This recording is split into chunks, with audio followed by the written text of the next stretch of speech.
एखादी मैत्रीण, आपली एखादी शेजारीण, आपली एखादी नातेवाईकातली पोरगी चांगला घरी सुखी राहते, तिची इंस्टाग्राम, फेसबुक, सोशल मीडियावरचे फोटो बघ तुम्हाला पण मनामध्ये वाटतं का बाई तिने किती सुखी आहे, ते माझ्याच नशिबी असं आलं नाही. आणि त्यांचं कधी भांडणं होत नसल, आपल्या नवऱ्याबरोबर रोज भांडण होतं, त्यांचंही भांडण होतं, रोज होतं.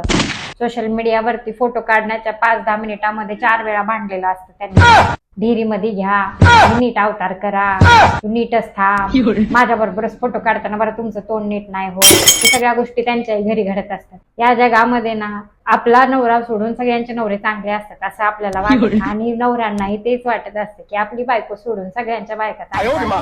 त्यामुळे ना हे सोशल मीडियावरचं प्रेम बघून तुम्ही वाईट वाटून घेऊ नका. घरी मातीच्या चुली, सगळ्यांच्या घरी भांडणं आहेत. दुसऱ्याचं बघून स्वतःला त्रास करून घ्यायचा नाही. त्यांच्या घरात आपल्यापेक्षा जास्त भांडणं असतात. दिखाव्याचं प्रेम असतं, कळलं?